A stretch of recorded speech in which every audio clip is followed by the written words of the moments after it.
भैया जी, आज छेपड़ों में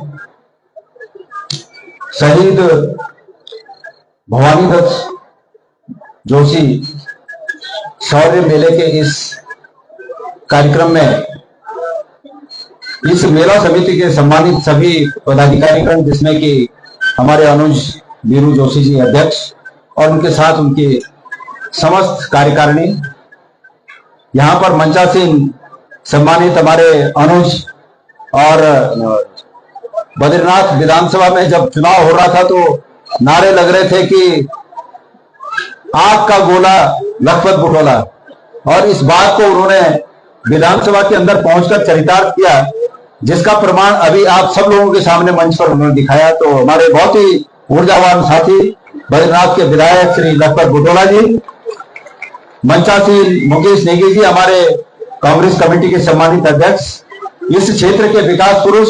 मैं जब लोकसभा चुनाव में यहाँ तमाम भ्रमण में आया चुनाव के दौरान और उसके बाद और उसके पहले भी आया, तो लोगों की जुबान पर एक ही नाम था कि इस विधानसभा क्षेत्र में अगर किसी ने काम किया तो वो डॉक्टर जीतराम।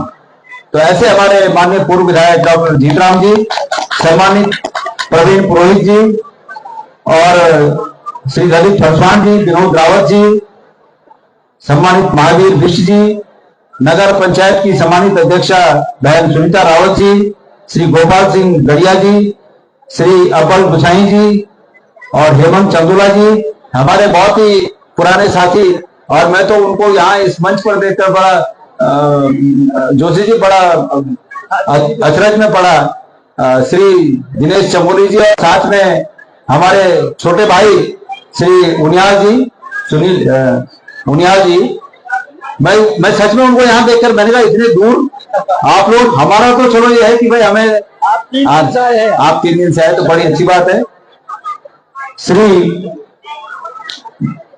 इसके साथ साथ अगर मैं नामों की औपचारिकता में जाऊं तो बहुत ज्यादा नाम है, इनको मैं सीमित करता हूं। मैं उम्मीद करता हूं कि कोई नाराज नहीं होगा, क्योंकि मैं अपने पे दबाव महसूस कर रहा हूं। दबाव इसका महसूस कर रहा हूं कि यदि पीछे हमारी बहनें जिनका नाम पुकारा गया वो अगर तैयार होंगे अपने कार्यक्रम को देने के लिए, तो मुझे लगता है कि मेरा यहाँ पर बहुत ज्यादा लंबा बोलना उचित नहीं होगा, इसलिए मैं वो दबाव महसूस कर रहा हूँ। बहुत शॉर्ट में अपनी बात कहूंगा। यहाँ पर कलाकार जो हमारे यहाँ पर अभी 2 बहनों ने, मैंने सुना था कि बॉलीवुड में मंगेशकर बहनें और उत्तराखंड में उप्रेती बहनें, तो आज मुझे उनको उनके प्रोग्राम को देखने का, यूट्यूब पे तो हम देखते थे, पर आज साक्षात रूप में उनके प्रोग्राम देखने का मौका मिला। इसके साथ साथ मैंने सुना कि हेमा कराची जी भी यहाँ पर अपना प्रोग्राम देंगी। तो सभी यहाँ पर कलाकार साथी, ये संगीत वाद्य यंत्रों पर बहुत ही उम्दा कलाकार जो हमारे बैठे हुए हैं, और उपस्थित हमारे तमाम इस क्षेत्र के भाइयों और बहनों, मैं सबसे पहले मेला समिति का तहे दिल से धन्यवाद ज्ञापित करता हूं कि आपने हमें यहां पर आमंत्रित किया। और धन्यवाद इसलिए देता हूं कि अगर होते हम सत्ता में तो तब तो चूड़ा चूड़ हुआ नहीं, पर हम सत्ता में नहीं है, इसके बावजूद आप लोगों ने हमें यहां पर बुलाया, न्योता दिया, इसलिए मैं आपको तहे दिल से धन्यवाद करता हूं। और हमारे पास देने के लिए आज कुछ नहीं है, लेकिन गणेश कोलियाल के पास, लखपत बुटोला के पास देने के लिए वचन है। और मैं वचन देता हूं कि मैं जिन जिन बातों को यहां पर अभी कहूंगा, जो कमियां विपक्ष के रूप में मुझे इस क्षेत्र के लिए नजर आई, और जिन कमियों का मैं जिक्र करूंगा, उन कमियों को जब भी परमेश्वर लाठू देवता इस गणेश कोलियाल की कलम में रोशनी देगा, तो गणेश कोलियाल की कलम से उन कमियों को पूरा किया जाएगा। ये वचन मैं आपको देता हूं।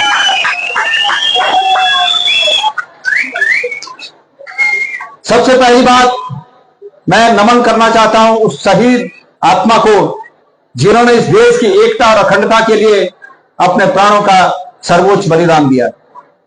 भवानी दत्त जोशी जी की आत्मा को परमेश्वर अपने श्री चरणों में स्थान दे, और उन जैसे तमाम शहीदों की आत्माओं को शांति मिले जिन्होंने इस देश की एकता और अखंडता के लिए अपने प्राणों का उत्सर्जन किया। एक गीत है कि मेरे वतन के लोगों, जरा आंख में भर लो पानी, जो शहीद हुए हैं उनकी जरा याद करो कुर्बानी।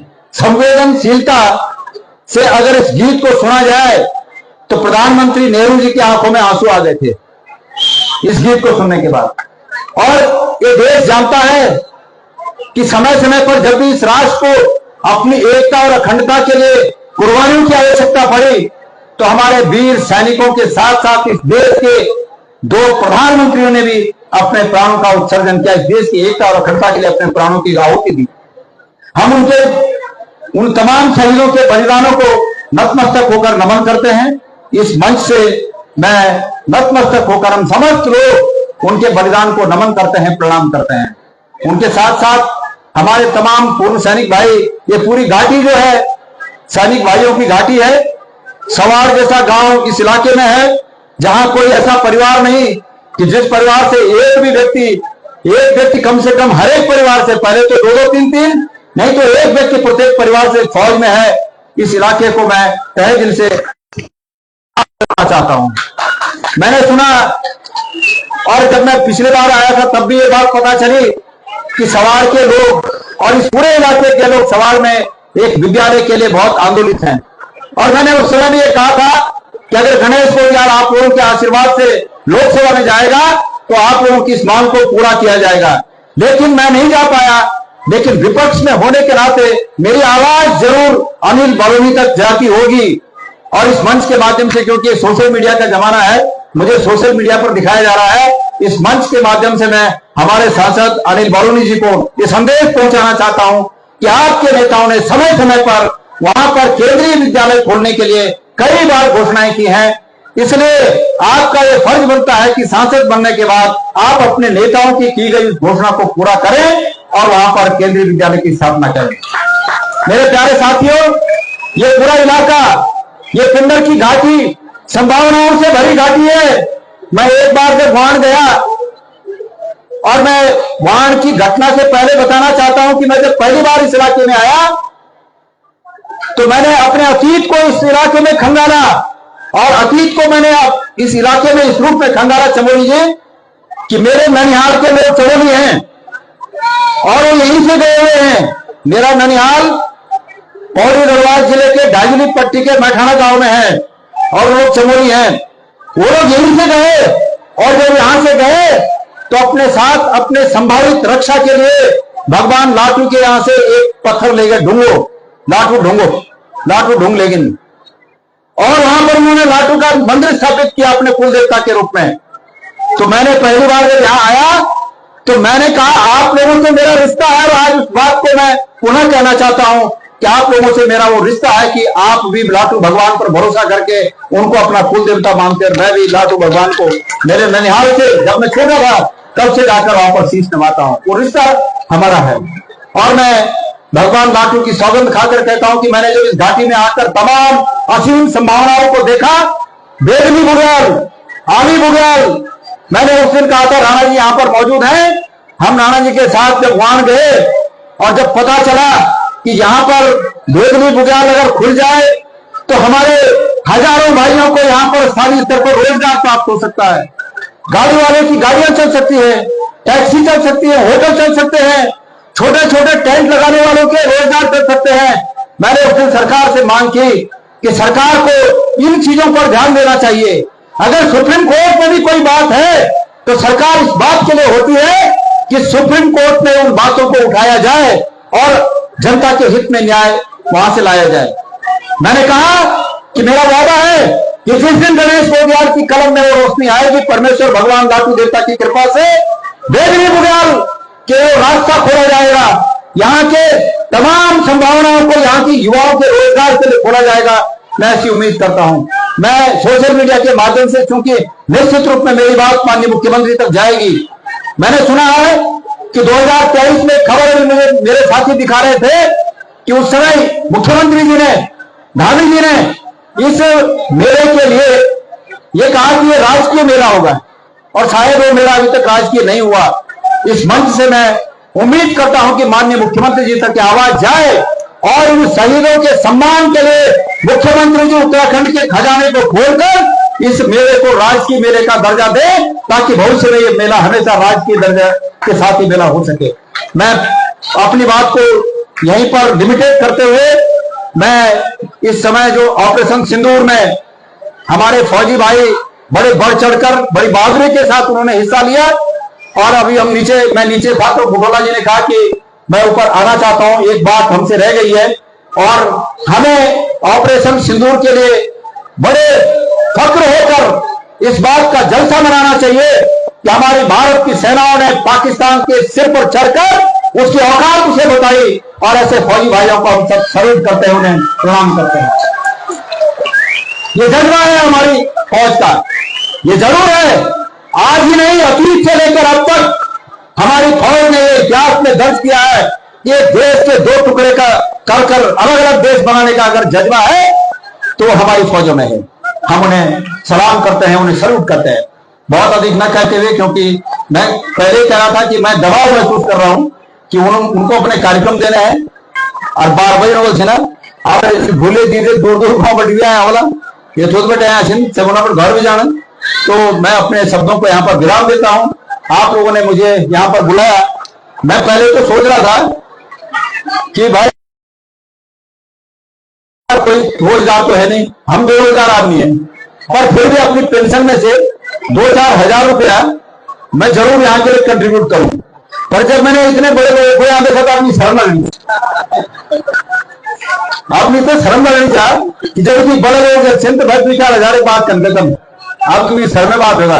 और भाई इनसे चलो जी और उन्हें आज अगर जो कमी पूरी बोली तुम्हें बोले भाग जाऊंगी कि तुम ही कमी तो पूरी कर रहे हैं।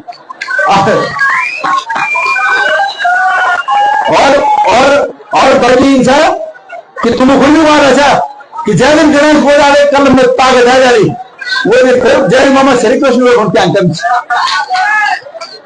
तो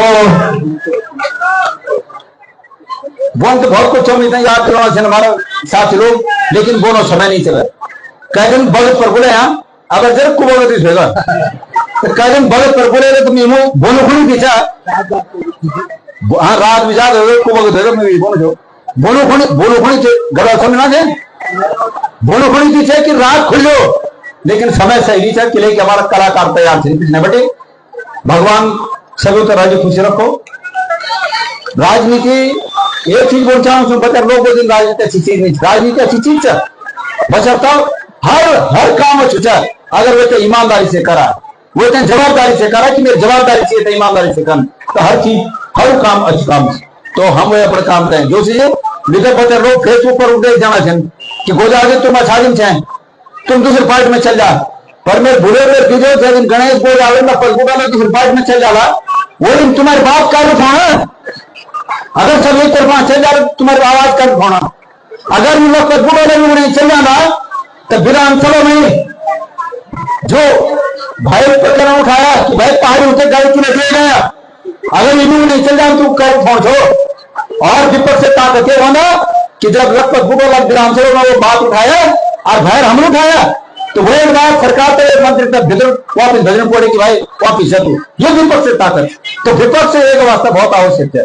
आप लोग को हम तक बुलाए है एक वास्ता आपको बहुत बहुत धन्यवाद। और उम्मीद करते कि माननीय मुख्यमंत्री जी प्रदेश मुख्यमंत्री से ना हमारे सभी वही मुख्यमंत्री से ना तो ये जो कमी की बात में जखू रखे वो बात हो सड़कों की बात हो रोजगार की बात हो महंगाई की बात हो ये सब उन्होंने हिस्सा होगा कि इन्होंने समाधान करके करना ये मंच के माध्यम से ये मेरा होना यहाँ कुछ ना कि बड़ा लोग आना मुख्यमंत्री आना हमारी समस्या होते सुने और वहां समाधान करें ये होना ना बढ़िया। तो आप आयोजन करें एक वास्ता में आप लोग को बहुत बहुत धन्यवाद देना चाहूंगा। हम तक बुलाना का वास्ता सब लोग फरिया फुलिया और कांग्रेस उतर न भूलें। धन्यवाद।